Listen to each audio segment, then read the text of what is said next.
बिस्मिल्लाहिर्रहमानिर्रहीम। अस्सलाम वालेकुम दोस्तों, कैसे हो? उम्मीद करता हूँ खैरियत से होंगे। जहाँ भी हैं खैरियत से रहें, हमारी दुआ है आपके साथ। तो आज मैं बात करूँगा ईरान के हवाले से।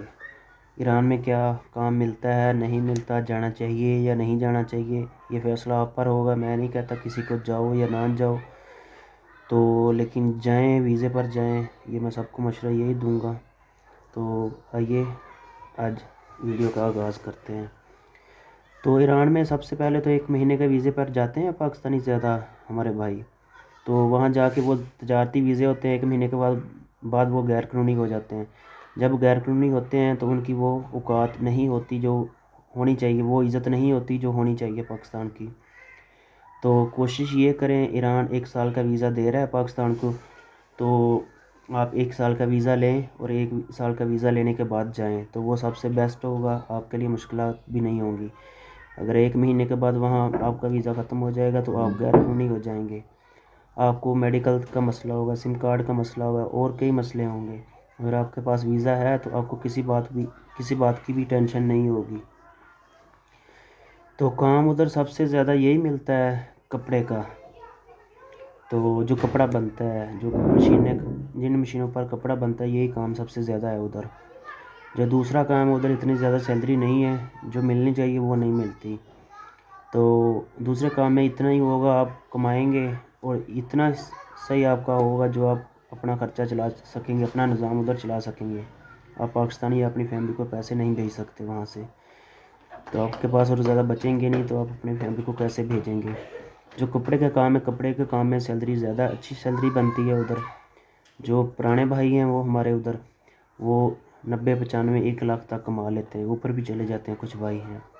तो जो नए लोग होते हैं वो इतने नहीं कमा सकते, क्योंकि जो हमारे पुराने भाई होते हैं वो नए आदमी को इतने नहीं कमाने देते। वो अगर उसको ज़ुबान आती है नए आदमी को तो फिर वो कमा सकता है। वो अच्छा कारीगर है, अच्छा वो उस काम को समझता है, उसको किसी बात की टेंशन नहीं है। अगर उसने खुद मालिक से बात की है, मालिक को बोलते हैं अरबाब ईरान में, तो अगर उसने खुद मालिक से बात की है वो शायद फिर इतने कमा ले। मैं ये नहीं कहता नहीं कमा सकता, फिर वो कमा सकता है, क्योंकि अगर उसको अच्छे तरीके से ज़ुबान आती, अच्छा काम आता है।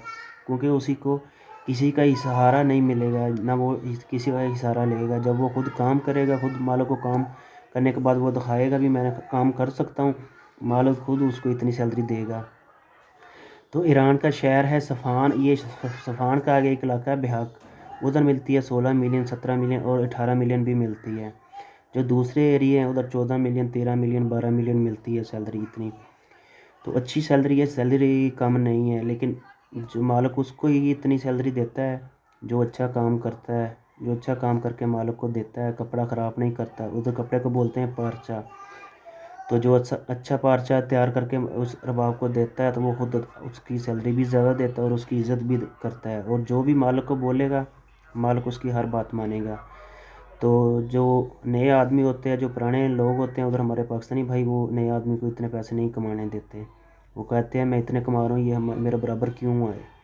तो उनकी कोशिश होती है ये काम ही हमसे पैसे ले। अगर उसको उतनी सैलरी मिल जाती है पुराने के बराबर, वो पुराना फिर खुद इतनी उससे ज़्यादा सैलरी खुद ही लेता है अरबाब से, उसकी भी और अपनी भी, और उसको काम देता है तो कुछ उसकी सैलरी में खुद पैसे रख लेता है। तो कोशिश ये करें, आप अगर नए आदमी हैं उधर, तो ज़ुबान सीखने की, ज़ुबान इतनी सीख लें, काम के बारे में सीख लें और पैसे ले के बारे में सीख लें। पैसों को उनको बोलते हैं, वो फूल बोलते हैं पैसे को। ईरानी तुमन जो है ना, वो उनकी ज़ुबान में फूल बोलते हैं। हम पैसे बोलते हैं, वो फूल बोलते हैं। इतनी ज़ुबान सीख लें थोड़ी सी, आपको समझ आ जाए, आप अपना निज़ाम चला सकें और आप अपना पैसा किसी के और के हाथ में ना दें। तो जब आप खुद पैसे लेंगे मालिक से, रबाब से खुद पैसे लेंगे, तो आपकी अच्छी सैलरी बन जाएगी। तो अगर आप किसी के थ्रू पैसे लेते रहेंगे, ज़ुबान नहीं सीखेंगे, तो आपकी उतनी सैलरी नहीं मिलेगी। वो आपको फिर मिलेगी 40 45 50 या 60। वो उनकी मर्ज़ी है जितनी वो आपको दे। पाकिस्तानी जो भाई हमारा उधर जो पुराना लगा हुआ है, तो ज़्यादातर वो इतनी ही सैलरी देते हैं नए आदमी को। तो 1 साल का वीज़ा मिलता है, लिहाजा आप 1 महीने का वीज़ा ना लेकर जाएं। 1 साल का जब ईरान वीज़ा जारी करता है, 1 साल के वीज़ा पर जाएं और जिस टाइम मर्ज़ी आप पाकिस्तान आ सकते हैं। वो उसकी पाबंदी नहीं है। जिस टाइम दिल करे आपका पाकिस्तान आ सकते हैं, 1 साल में और जा सकते हैं। उसके बाद फिर आप 1 साल का वीज़ा और ले सकते हैं। तो उनकी गवर्नमेंट वीज़ा जारी कर रही है। अगर वीज़ा ना मिलता हो फिर आपको 1 महीने का वीज़ा लेना चाहिए।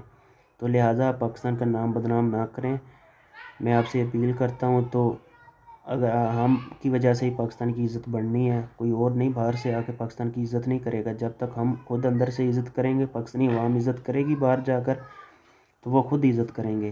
तो क्योंकि ईरान की पुलिस और गवर्नमेंट वो नफ़रत करती है, जब आप गैरकानूनी पकड़े जाते हैं वो इन बातों से नफ़रत करते हैं। हमें 1 साल का वीज़ा देते हैं, ये वीज़े पर क्यों नहीं आते, ये फिर क्यों इधर गैरकानूनी काम करते हैं। तो अगर आपके पास वीज़ा है, आपको सिम कार्ड और सारी सहूलतें, मेडिकल मिलेगा, आपको सारी सहूलतें मिलेगी, आपको किसी की मिन्नतें करने की ज़रूरत नहीं पड़ेगी। तो 1 साल का वीज़ा लें और आसानी से जाएँ। जो एजेंट हज़रात है वो मेरे ख्याल में 1,20,000 में 1 साल का वीज़ा लगवा कर देते हैं। अगर आप खुद ईरान के सफारतखाने से वीज़ा लें तो वो आपको कम मिलेगा।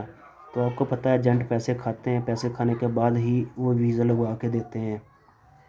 अगर उनको कुछ नहीं मिलेगा तो वो वीज़ा नहीं लगवा कर देंगे। अगर उनको मिलता है तो वो फिर ही आपको वीज़ा लगवा कर देंगे 1 साल का। तो कोशिश करें 1 साल का वीज़ा लेकर जाएं, तो पाकिस्तान की भी इज़्ज़त होगी। तो ऐसे इज़्ज़त नहीं होगी। अगर गैरकानूनी वहाँ से पकड़े जाते हैं वो फिर पाकिस्तान को डिपोर्ट करते हैं, वो सब ज़लालत है। और आपको टेंशन होगी, हमारी इधर सैलरी ना मालिक रोक ले। अगर वो रोक सकता है तो आप उधर कुछ नहीं कर सकते, आपके पास वीज़ा नहीं है। तो अगर आपके पास वीज़ा है तो आपको उनकी पुलिस आपका ताउन करेगी आपके साथ, तो वो फिर आपकी सारी सपोर्ट करेगी। तो अगर आपके पास वीज़ा नहीं है, गैरकानूनी पुलिस आपकी बात भी नहीं सुनेंगी उनकी, वो उल्टा आपको पकड़ेंगे और पकड़ कर डिपोर्ट कर देंगे, पाकिस्तान भेज देंगे। वो आपको छोड़ेंगे नहीं आपको। तो कोशिश करें वीज़े पर जाएं। तो अगर ये वीडियो आपको पसंद आई हो, इसको लाइक और शेयर करें। तो इंशाल्लाह फिर किसी और वीडियो में आपके साथ मिलेंगे। पाकिस्तान जिंदाबाद। अल्लाह हाफिज़।